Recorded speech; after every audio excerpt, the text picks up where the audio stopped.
in the shadows way too long. You always thought that you were weak, but babe, you're wrong. Yeah, you better step into the light, just give it a try. Think that it's time you let that spark out. You've been hiding in the shadows way too long. And who cares if you might mess it up? You're stronger than the others think. And who cares if you might mess it up? Go ahead and shine, darling, go ahead and shine, my dear. 'Cause who cares if you might mess it up? Just shine. You shouldn't doubt yourself, 'cause you're a work of art. You should know that you are perfect with those flaws. Yeah, you better step into the light, just give it a try. Know that it's time you let that spark out. You've been hiding in the shadows way too long. And who cares if you might mess it up? You're stronger than the others think. And who cares if you might mess it up? Go ahead and shine, darling, go ahead and shine, my dear. 'Cause who cares if you might mess it up? Just shine, shine, darling, go ahead and shine, my dear. 'Cause who cares if you might mess it up? Just shine.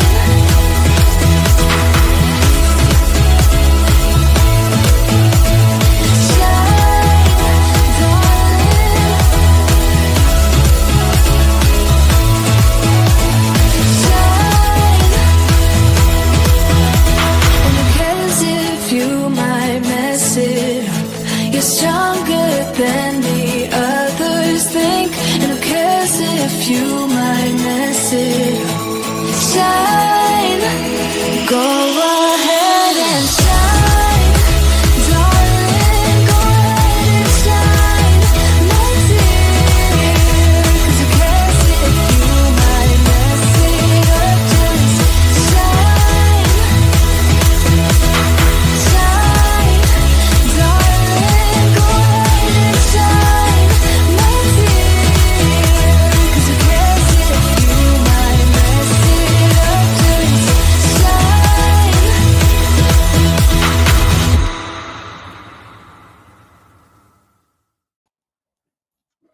Hello, everyone. Thank you so much for joining us, and welcome to A Turn of Events, where we help put a positive spin on the future of your business.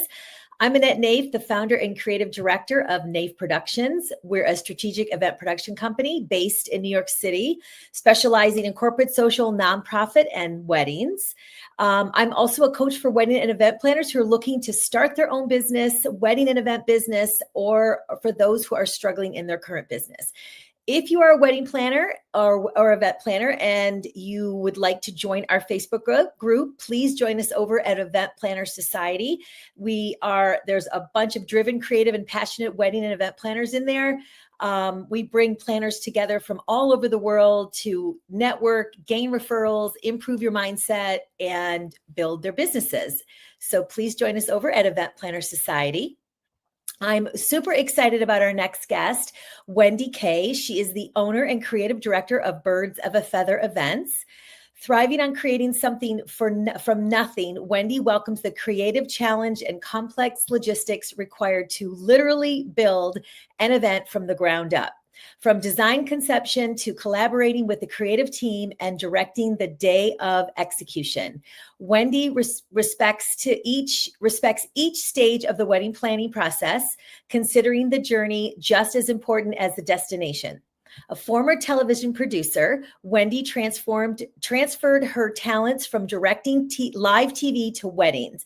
Over a decade since creating Birds of a Feather events, she continues to lean on her problem-solving skills while remaining quick on her feet on event days.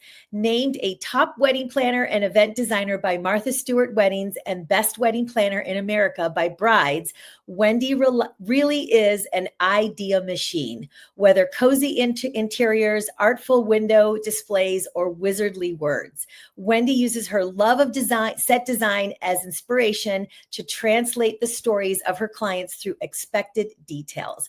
We're going to talk about cultivating a curated creative team. I'm super excited. Wendy, thank you so much for being here. Hi, how are you? I love that you're like based in New York and you've got a million palm trees. I know, and I know, but half the year I'm in Florida. So I'm like, is that Staten Island? Like, what are we looking at here? I know, that's fantastic. I love that. Yeah, I'm lucky to be in Florida in the winter time, but the company is, we do events all over the place, but as you know, so, but yes, I'm lucky to be in Florida, and I forgot my background was that. So thanks for pointing that out. So I really want to know, I actually was a producer as well myself before I got into events. So I want to know, before we get into the nitty gritty of this, how did you go from a television producer to weddings? Well, I'm a statistic. They say something like 90% of wedding planners become wedding planners after planning their own wedding. Guilty. I absolutely did that. I had been working in TV and I'd done everything from being a production assistant to editing, directing, producing. And whenever I left the company, I was the production manager.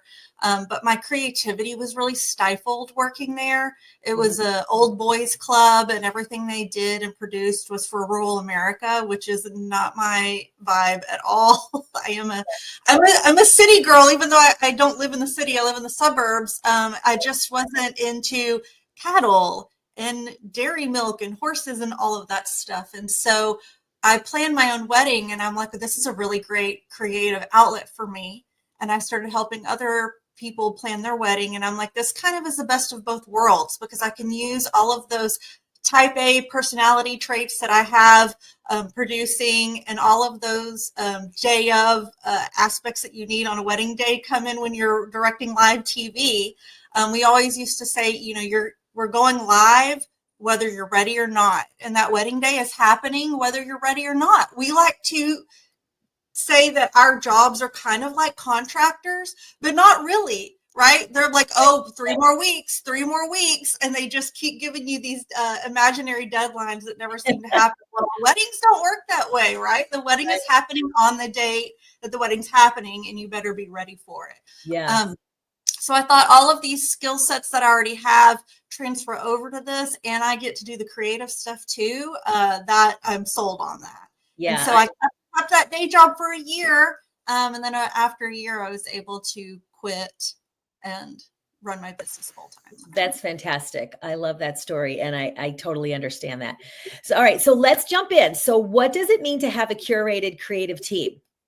So for me, that means that I am generally working with the same people over and over again with all of my events. I think you have to put a lot of trust into people, whether you are doing a wedding that is budget friendly, middle market, luxury, ultra luxury, no matter what, you have to put a lot of trust into your team, because the only way your business is going to grow and for you to profit and make more money is if you are producing successful events. Correct. And not every single vendor that comes on the scene is a good vendor. There are other dummies like me who woke up and they're like, I'm a wedding photographer, I'm a stationer, right? Like, just like go get the business cards. I had somebody on Etsy design the website, and I was whatever I said I was. There's like a really low bar of entry in our industry, and most of us don't have a ton of overhead immediately whenever we come into the industry, right?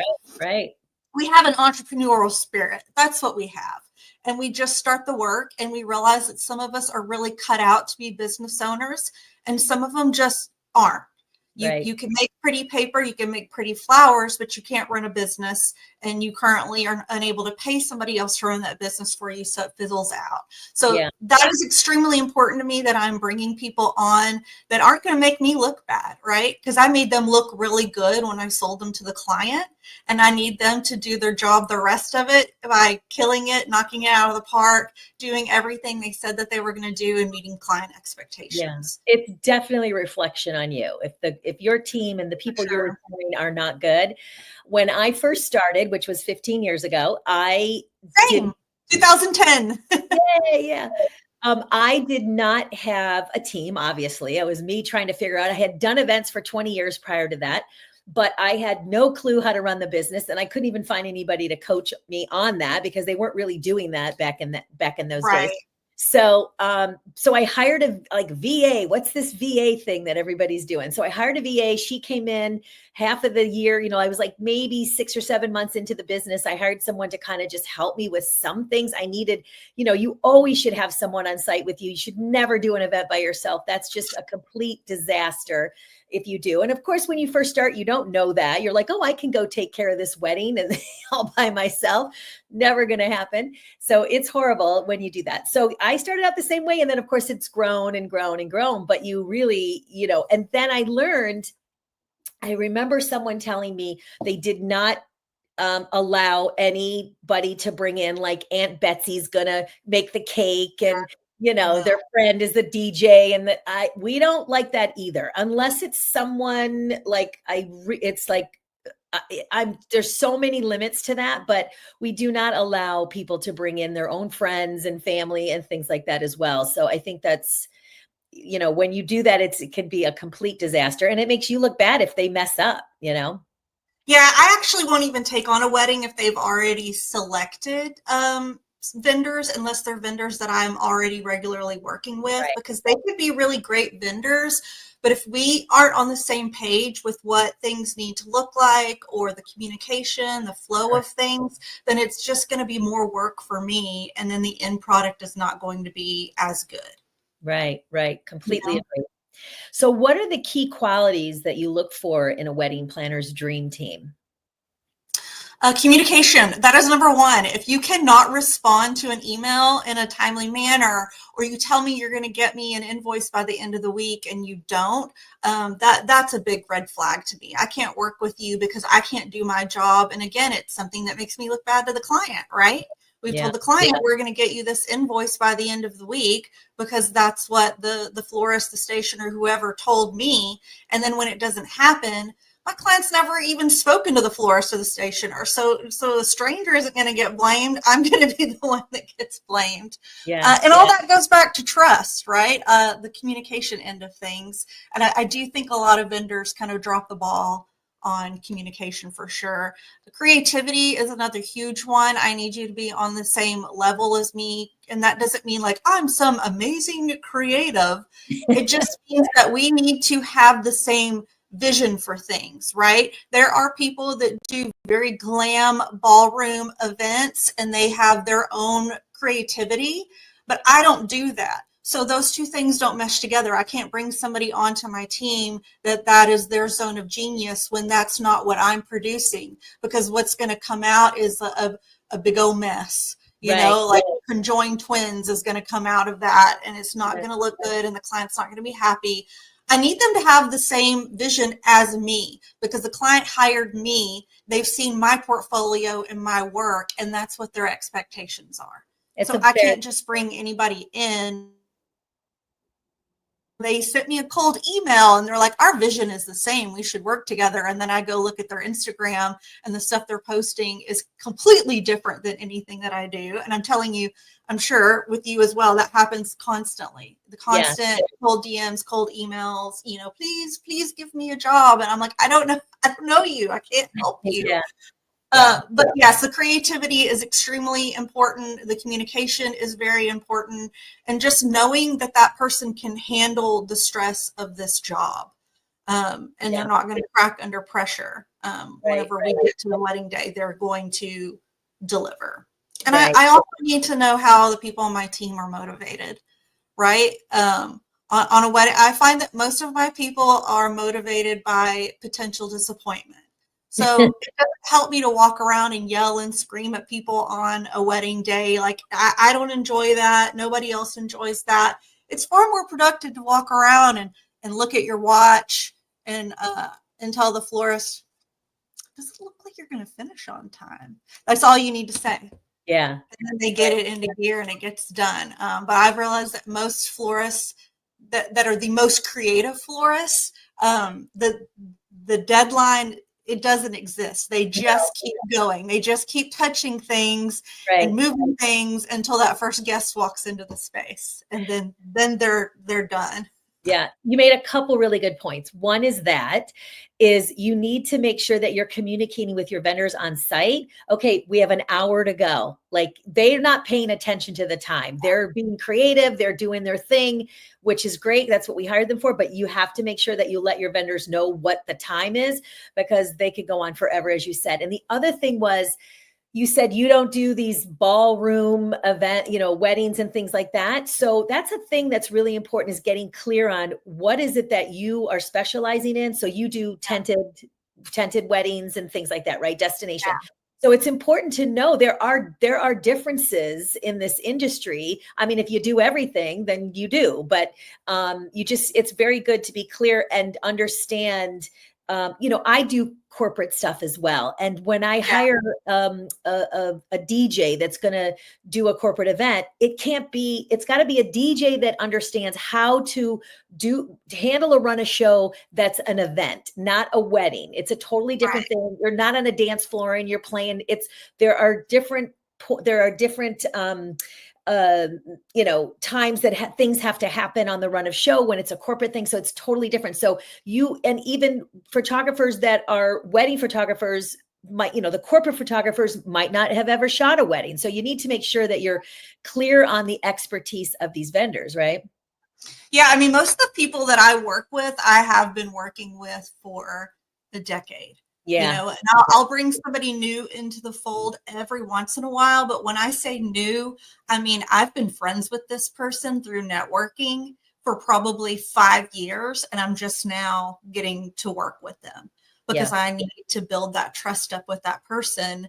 And they need to have some sort of social proof, right? That they are actually doing a good job for other people and I'm liking their work. And generally the only time I think planners work with brand new to them vendors is through a recommendation through another wedding planner that we actually trust, right?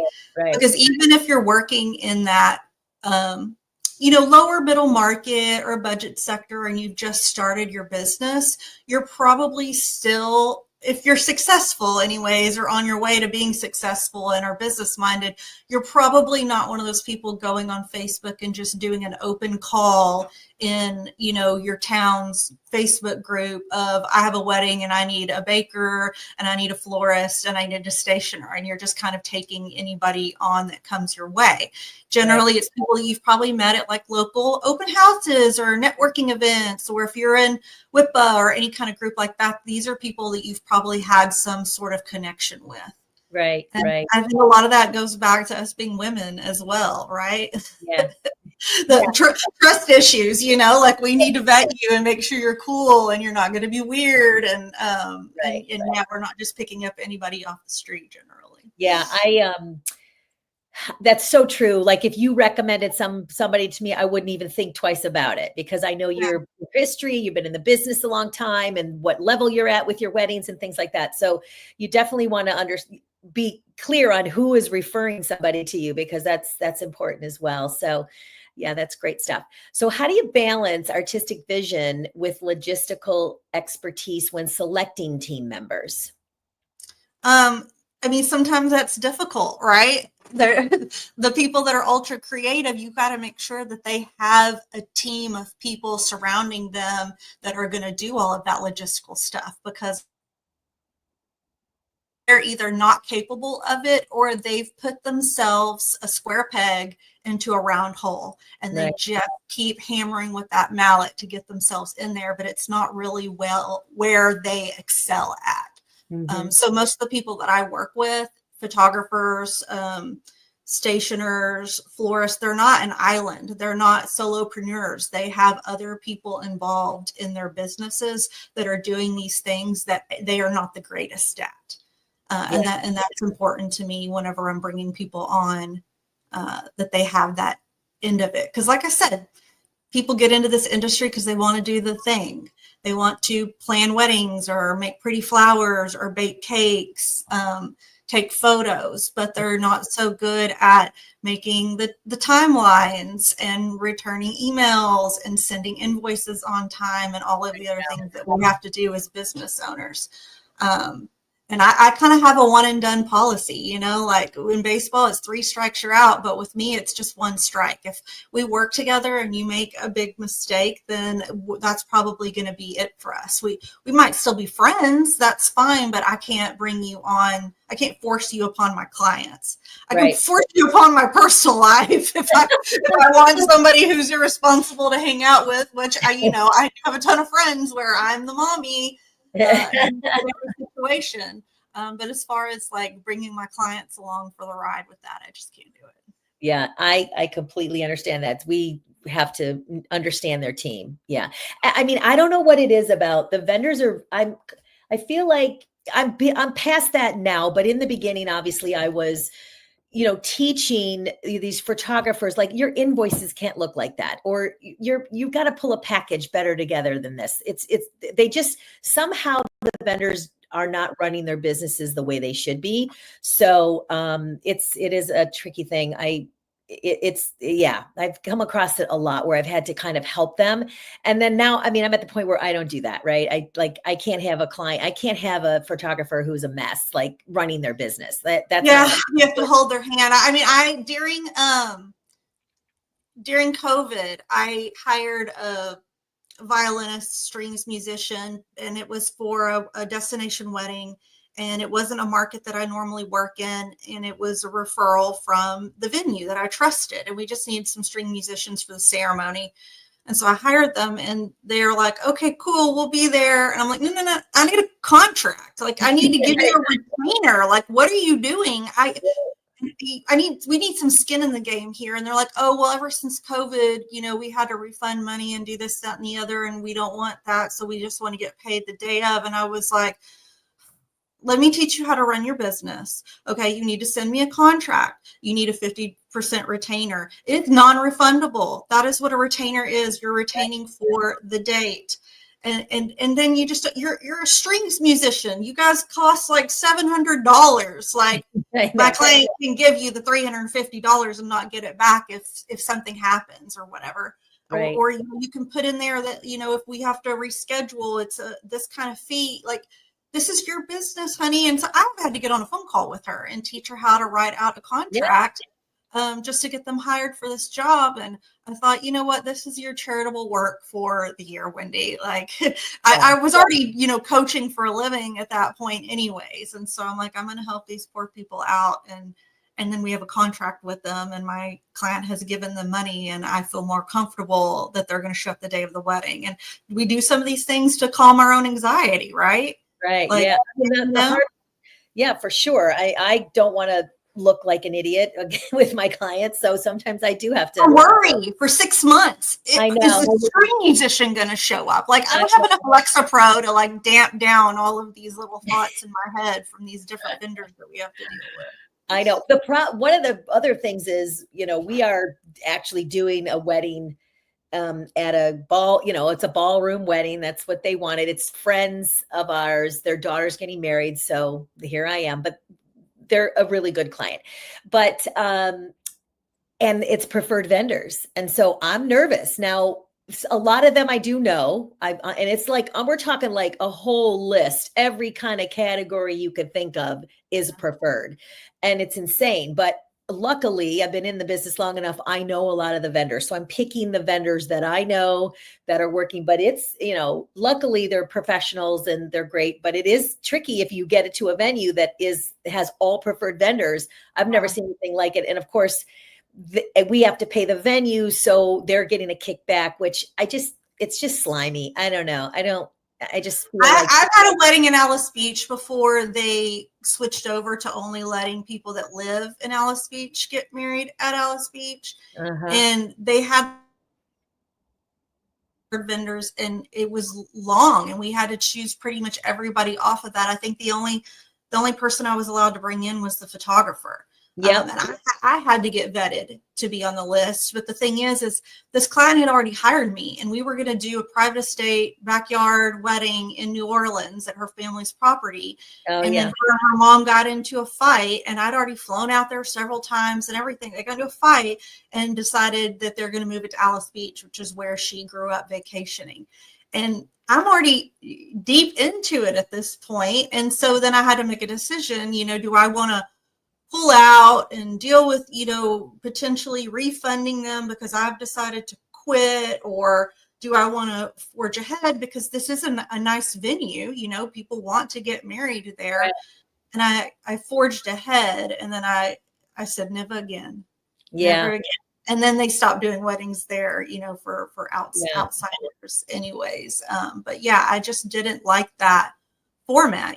Some of the vendors were fine and they were good, but they just weren't the same as me working with my own team where we know what's going on in each other's minds. Whenever I do a design deck, that I know it's going to look exactly like I had envisioned it looking. And the rentals are slim out in that area and you have to use somebody on their list. And so it's just your creativity is dampened, it's like you're working with somebody's boot on your neck. Yeah. It's a nerve-wracking thing for sure. So I think it's going to be okay, but we'll see how it goes.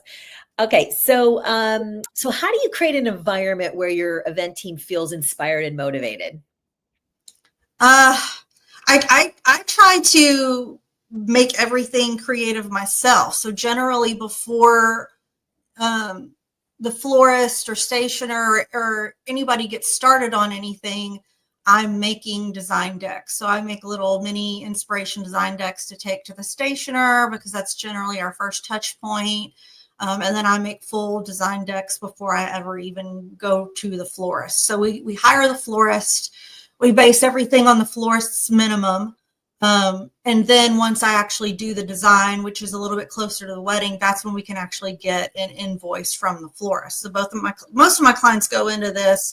We have a floral budget, right? But we don't necessarily know what the floral is going to cost. Exactly. And so I try to keep my design fresh and not copy anything that we've ever done before.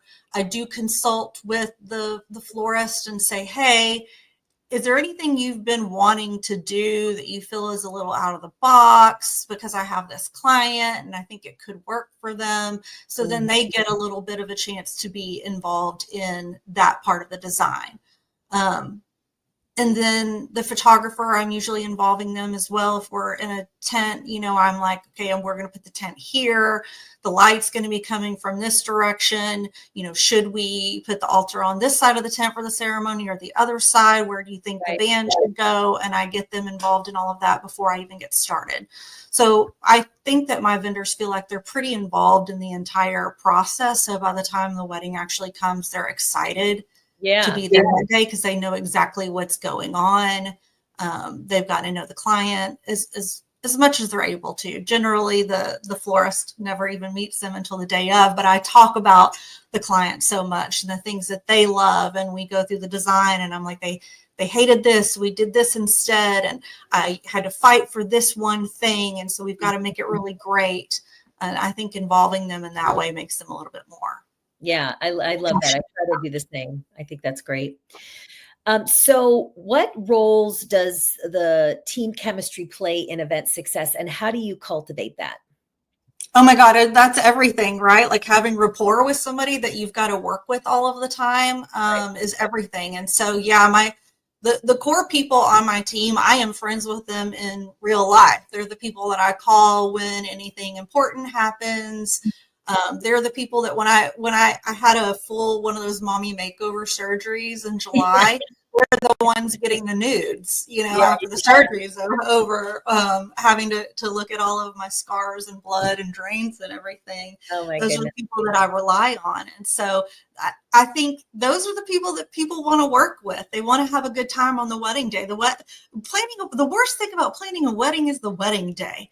It's so stressful, and the manual labor. I don't do as much as I used to when I was, younger and had started the business. And now I'm nearing 50 and I'm just like, I don't want to carry anything heavy anymore. Oh, you're a baby. I want to sweat as little as possible. And it used to, I have a full U-Haul full of stuff I bought at like flea markets, or stuff that me and my dad like constructed and built by hand, because that's how I was trying to level up whenever I was, in the middle market. I was trying to build creative stuff. And luckily now I have production companies and the clients that'll just pay 60 grand to have custom furniture made. But like back then, that might've been somebody's entire wedding budget. So I'm crawling around on the garage floor with my, 60 something year old dad and watching him get up and get down. And I'm like, I don't think I can do this very much longer. I stopped doing that as well. It's hard for me because I'm, that's what I'm made of. I come from working really hard, but I really can't. I'm older than you, so I can't do, and I'm strong and healthy. But honestly, I am my eyelashes hurt at the end of it. Whole 3 days. I'm in the green, like as soon as dinner service is like over, then I'm like, it's the band's job to carry us out the rest of the night. I've been here all weekend running the rehearsal dinner and setting everything up and making sure it looks right. I'm going to be in the green room with my Theragun, and I know that the photo and video team will kind of pop in and out and let me know what's going on out there. They're the ones that tell me whether the band is any good or not. Like that's where I get most of my band referrals, is through the photo and video team. Because they're the ones out there all night long watching it while I'm, unwrapping exit items or whatever we're doing in the green room. I fear I'm going to die in one of those bridal suites, and they're going to have to roll me up in the carpet and put me over the side. Don't tell the couple your wedding planner's dead until. I am actually the one that's kind of on the dance floor a little bit. I actually do stay till the end. I figure like I worked so hard to get to this point. And usually the couple, we're so close by the time we get there, they're pulling you on the team, so, but you must have really great feet, because mine are like Barbie feet and they hurt almost immediately. I have to change my shoes like 3 times throughout the night. I take the little mini Theragun to my feet. My feet I literally am broken. Like I can't handle it anymore. We've been putting up a tent for days, and I've just been walking around out there. I can't. I used to be known for really high heels throughout all of my events and weddings, and I can't do that now. Like there's no way. I don't even want to. Like I don't need to. So I put cute flats on or something. But I got like an orthopedic shoe. I have to wear Vionic because they have that really high arch. No, I've given that up now. But in the beginning, I'll start out with it. But then, I can't do it. But okay, so how do you ensure that each team member stays aligned with the overall vision? By picking the same people every time. Yeah. I've worked with these people over and over and over again. And at this point, it's just it's unspoken. We don't even have to say anything to each other, because I know if I think something's ugly, they're going to think it's ugly. Right. One thing I had to kind of stay away from with the creative vendors are companies owned by and run by straight men. It's just not the same. I've worked with draping companies owned by straight men, and but it's just like a plastic zip tie is what they call good and done. And then I had to move over to working with a different company, and now I have to bring them in from, Atlanta anytime I want to do an event where we're draping anything. I absolutely have to have them because I trust their taste level and I don't have to babysit them. And so all of it is just like learned through experience. If I bring anyone on and I have to babysit them, hold their hand, tell them what to do. They're constantly having to ask me questions. If a vendor asks me what time the cake cutting is, they're never coming back to work for me again, because I spent hours writing these timelines and sent them out to everybody. And I'm sorry, I generally don't have it memorized because I've got 30 something vendors on site and I have other things that I have to memorize.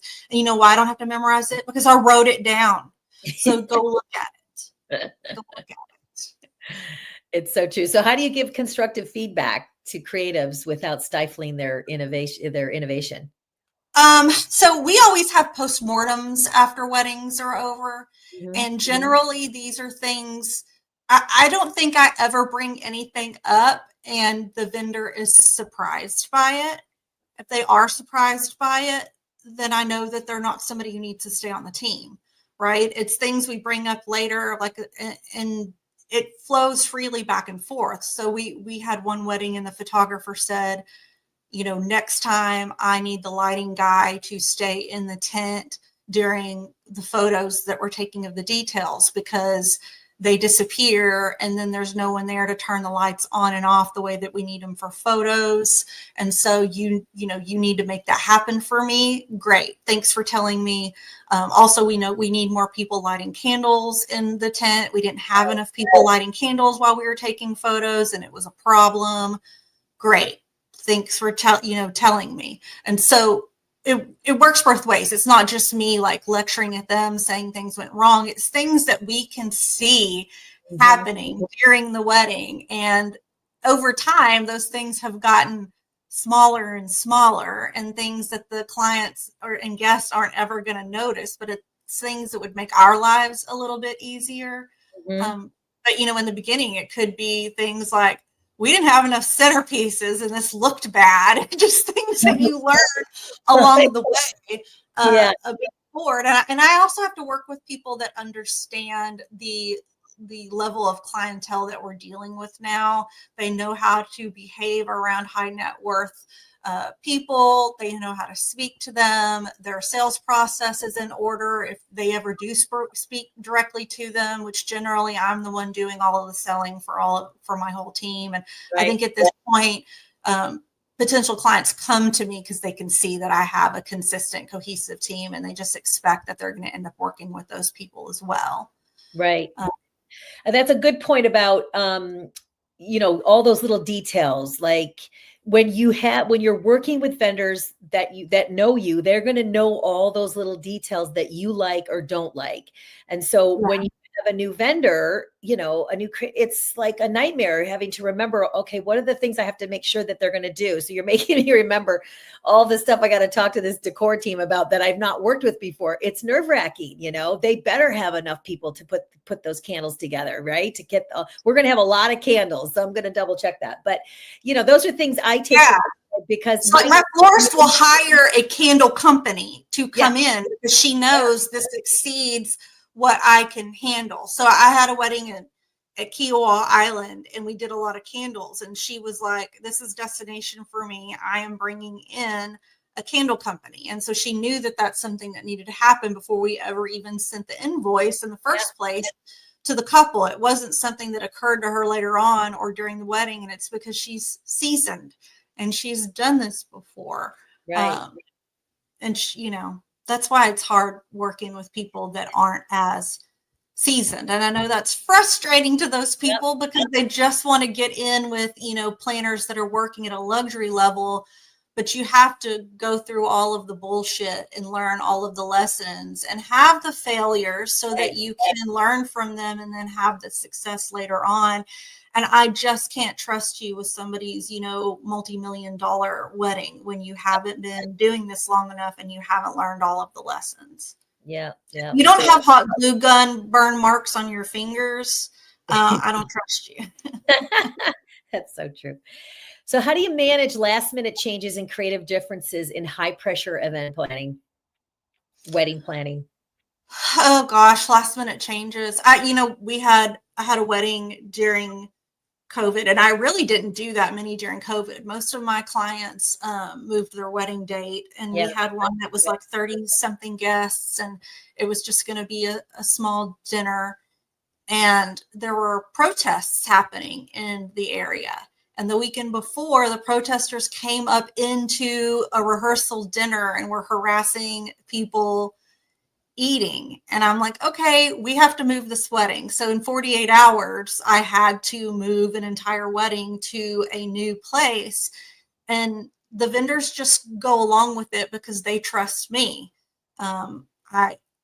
I try to be cool and calm under pressure. I really do honestly believe that if you worry about something, you're punishing yourself twice. Yeah. Because you punish yourself by worrying to death, and then you're punished by the thing actually happening. And I think the statistic is like 90% of the things that we worry about never actually happen. No, it's unbelievable. After all these years I've been doing this, I always think, okay, I know I got it figured out. And then there's always something that happens like, how the hell did that come up? It's always something, but I think staying calm for sure. And then that just radiates out to everybody around you, Right. like if you're calm, if mommy's calm, then the kids are calm. Yeah. And so my couple, they stay calm. I calm them. I'm like, this is not a big deal. I've been doing this for 15 years. The people that we've hired have been doing this a long time. The photographer's just going to show up that day somewhere else. And she is an expert. She understands light. She can find beautiful spaces anywhere, things that I can't see, she sees. Not worried about her. The florist is amazing. I've watched her pull like branches and leaves out of a forest and make beautiful centerpieces. I'm not worried about her. The rental company's just going to show up at a different place. Like, these are not things you need to worry about. Y'all focus on letting your guests know, the change of plans, or give me their contact information and my team will get on it. Right. And don't worry about anything else. And we moved it. I think it was better than the original place. Yeah. That we were supposed to have the event. I lost a venue like a week before an event, and and it ended up being better. So you never, things happen for a reason. And just through experience and time, it's going to take time to learn those things. And having an experienced team with you is also they might have some ideas to come up with how to fix something that you didn't think of. So it's always good. I mean, my husband is like MacGyver. And so he should have been an engineer, but he's got the craziest ADD you've ever seen. And so that was not in the cards for him. Yeah. But he always has a plan for everything. I had an altar that kept kind of blowing over in the wind. And that was in 2013. Maybe 14. And I was like, that's it. Me and Jackie Ray, we're not building anything on the garage floor anymore because this is a fucking liability. Like if this altar falls on people. And so my husband came up there and he has a drill and he's drilling into points and he's like tying it back into these bushes that are like behind the thing where you can't see it, so it can't possibly fall over. And so, I'm surrounded by people who have creative problem solving skills for sure. And again, we've been through it. My very first wedding ever that were strangers that just hired me off the internet to do their month of coordination. Their caterer canceled the day of the wedding. Oh no. Yeah. So it's like I was thrown in immediately, and all the rentals had come from somewhere else, so all that stuff has to be like bussed and scraped off and washed, and the caterer was supposed to do the bar also, so we had to find another bar service. And it was Mother's Day, so there were no servers like available to come do anything. And so instead of panicking, I called on the people in my life that had more experience than me. A woman that ran this bridal guide, I was friends with her, and she was like, you need to call a restaurant. They're going to be the only ones that are going to have food. And so I just listened to different people. And, again, producing live TV, you've got to continuously problem solve all the time. And so we walked out of that wedding venue at like 3 a.m. after bussing all these tables, just me and one assistant, and scraping stuff off. And, I wouldn't have done that having the experience and what I know now. We weren't scraping plates. The client can just pay the fee for sending the dirty dishes back because they hired this jackass caterer, not me. But I walked out of that venue at 3 a.m. and I either could have been like, I never want to do this again. This sucks. I hate this job. But I walked out and I was like, I am a badass. I can do anything. Did you see how I saved their wedding? They didn't even know their caterer canceled because I had another one in there. Like, and that was the attitude that I had leaving that place. And you have to have it, right? Somebody is giving you a lot of money. And whether it's a lot of money to you or not, it was a lot of money to them. And oftentimes my wedding was $17,000. So every client I've ever worked with has had more money than I did for my wedding. Right. And so they're entrusting you with a lot of money, and everything that we do can screw up because it's one day, right? This isn't theater. They don't get to have dress rehearsals for a full week. Like they rehearse the ceremony and then that's it. We have to bring everything in and make it come together and be beautiful and what they've been dreaming of for the past year. And what we've been dreaming of as planners and designers, what we've been dreaming of for the past year. And it all has to be as close to perfect as possible. And so I don't take that lightly at all. And I'm going to do everything I can to make that wedding amazing, even if the caterer canceled the day of. I mean, think about it. When it ices and snows outside, we are out there going to these weddings. I had to drive a U-Haul. We were doing a photo booth. I own a photo booth business. And I had to take a photo booth to a wedding in ice in Dallas. We don't have trucks here for all of that. They just closed the city down. But when you've planned a wedding, you have to show up. So I'm driving a U-Haul with a flower wall in the back of it for this photo booth to Dallas, in the ice, and you just make it happen. Like your brain just switches into that mode of like, I just got to make it happen. So my first one, this is so funny that you're mentioning that. You're making me think of this. My first wedding was like out within my business was, the ceremony was in Central Park, New York. And there was a certain spot that they wanted over this pond. It was the most important thing that she wanted, was because it was their first kiss, date, whatever, right? So this was a special place for them. We got a permit. So we had everything. We had all the buses. It was only for like 50 people. So it was small. And they had just moved into a new apartment in New York. And so there was nothing, they used the apartment as a venue. So there was nothing in the apartment. So each room, and it was an Indian Christian wedding. So we draped it was beautiful. We draped all the rooms. There was no furniture or anything. So we were able to use the rooms as the catering's over here. And then we had a long table and we had all this to go. But I didn't know that it was a 5th floor walk up. I didn't know that I needed to know this. And it was 5 floors of walking up to this thing. It was a nightmare. Luckily, this was a long time ago and I was younger then. And then the vendors who had to deliver stuff, that's an extra fee to walk up all these stairs. And I had to like get on the phone, and no way. I learned a lesson on that. And then the ceremony at Central Park, when we got to the location, somehow the city gave another permit to someone else, and it was a group of like Russian dancers or something. And unfortunately they weren't nice and they didn't want to move. So I had to go tell I didn't want to tell the bride. So I had to tell the husband to be what was going on. His brother and their sons were like 6'5" big guys. They went in, spoke to this leader, and they made it happen. I don't know what they said. They circled the guy and, but it was a bad situation, but it was beautiful. But you don't know, like, I was like, oh my God, this is such a nightmare. I couldn't believe it was all happening.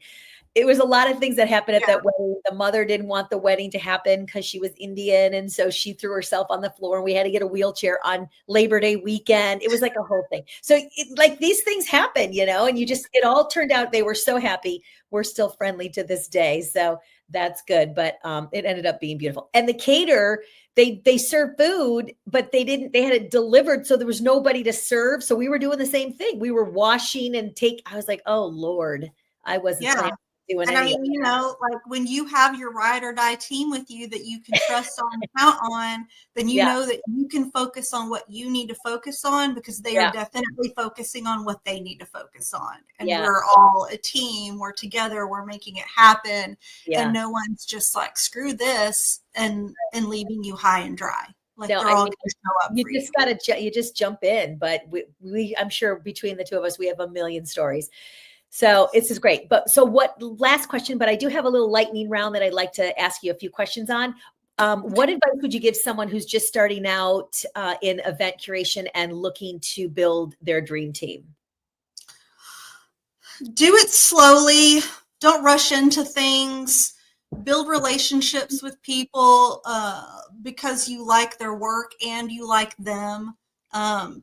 Don't suck up to anybody that you don't actually like and want to have a relationship with, because it's never going to turn out well. Get your math in order. Do your numbers. Don't just charge a little bit less than what somebody else is charging. You actually need to figure out what you need to pay yourself to make your life keep moving, what your overhead is for your business, what your cost per client is for each couple that you bring on, what you have to pay in taxes, because yes, you do have to pay taxes. You're going to be making money and people are going to be writing you big checks, and you do not get to keep all of that. No.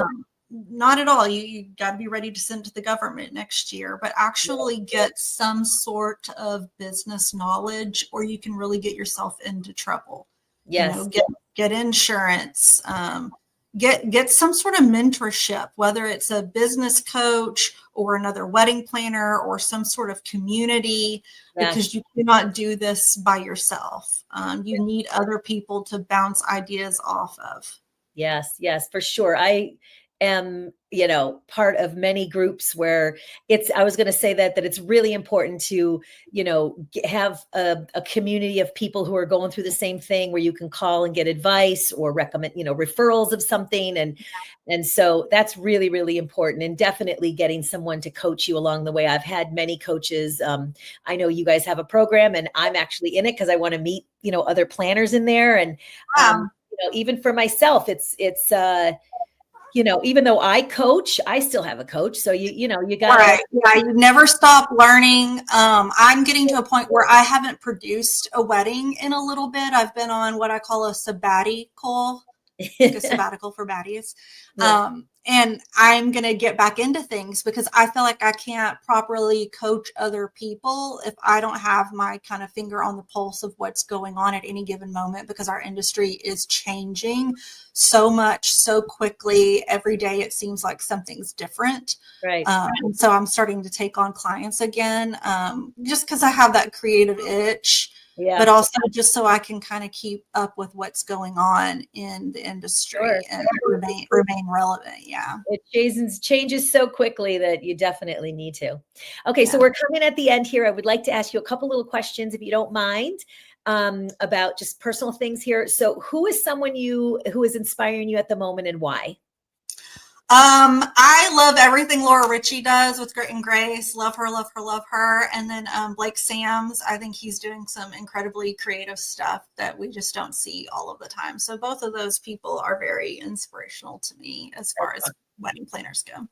Awesome. What's the best advice you ever received?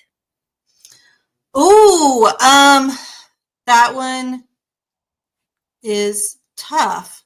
Lots of people give me advice, and I'm starting to think, like, have I always taken it? Am I one of those people that somebody gives me advice and I think I know more than them? Because I definitely have that, Hermione Granger inside of me where I know it all. I think a lot of wedding planners have that.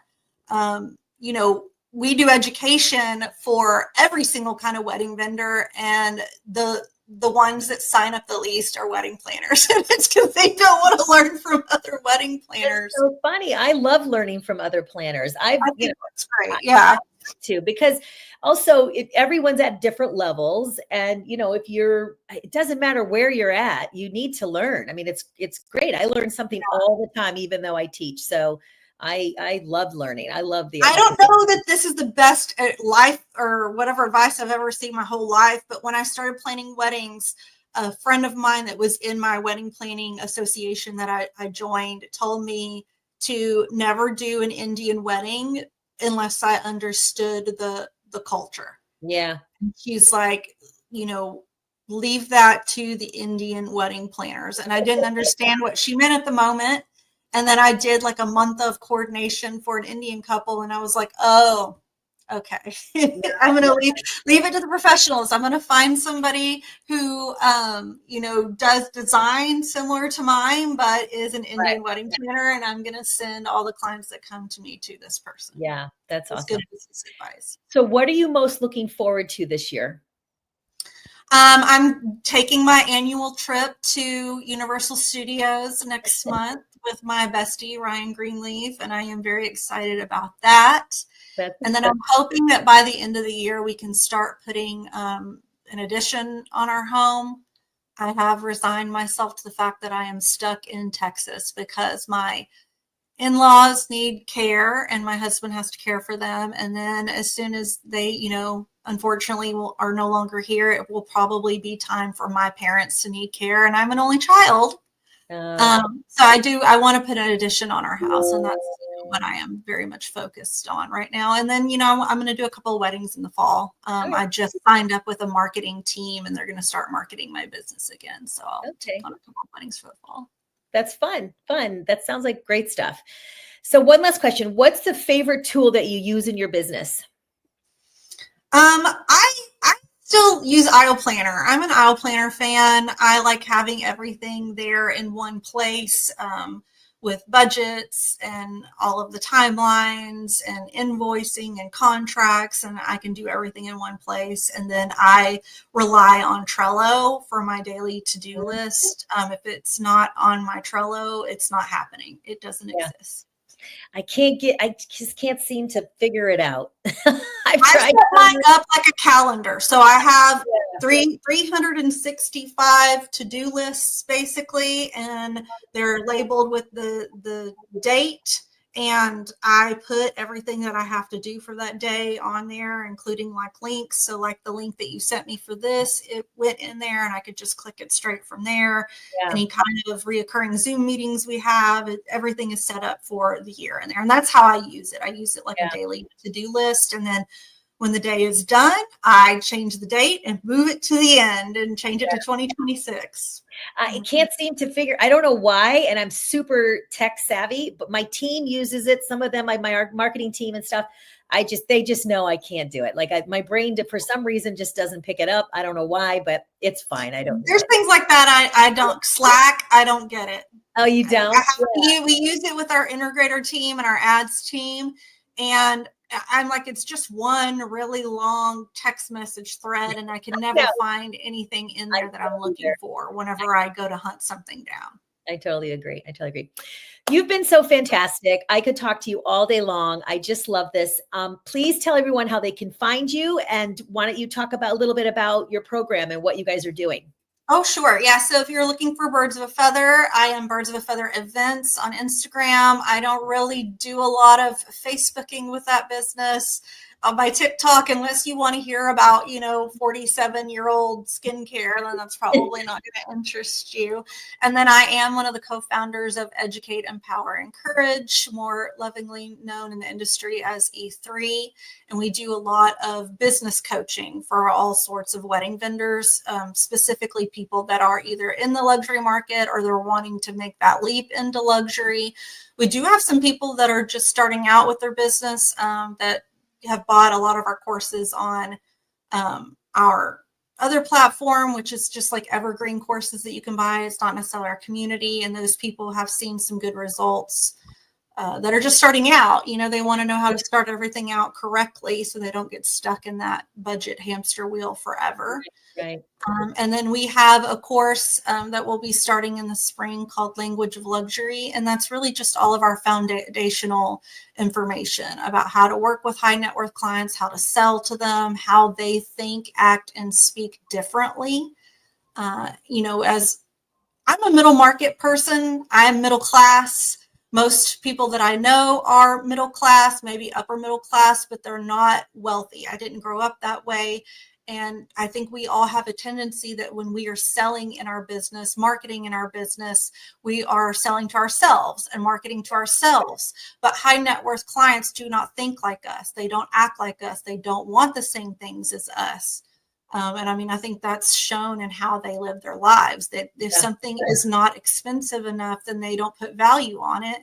And I mean, I think we do that too as middle class people in our own way. If something came from Walmart, we're not putting as much value on it as if we bought it, at like a department store, right? Yeah. It's just ingrained in our brains as Americans living in a capitalist society. And so a lot of what Language of Luxury is teaching people how to speak to those high net worth clients, how to sell to them. I think a lot of people think that those weddings are too stressful or those clients are mean and they don't want to work with them. But it's actually the opposite, because they do outsource every single part of their life. And we are just more people that they're outsourcing things to. And so I don't have to do as much hand holding with those clients. I'm more doing the hand holding with the vendors and getting them on the same page and making sure everything is getting done with vendors and not so much the clients. Whereas when I worked in the middle market, those clients don't have as much money. So I'm not juggling as many vendors, but I am having to hold their hand a lot and tell them that it's okay to, spend $20,000 on flowers and it's going to be all right. And here's the breakdown of everything. And you're doing a lot of coddling. Yeah. And I don't have to do that with my high net worth clients. But I'm also up to the challenge, and I have the experience to execute the event that they want. So they just inherently trust me on that. So yeah, that course is a lot about trust. Is everything, Yeah.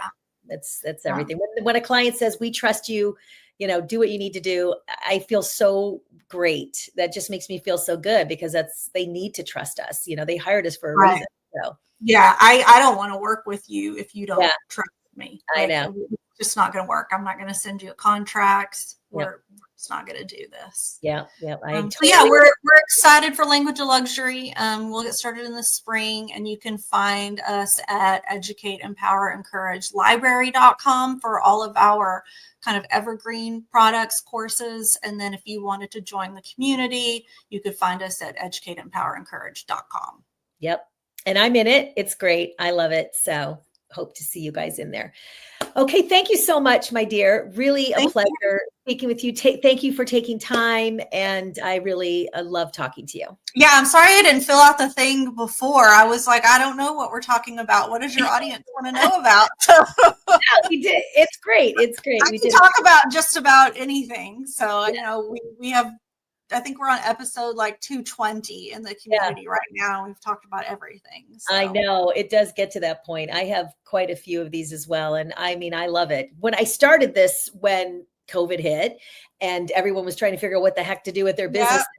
And so I was like, well, I need to get on the video. I need to get in front of people so I can talk to anybody. So I'm going to start a little interview thing, and, I just keep going. So I love it. I love to try to help people, and, we all have to learn from each other. So it's really important.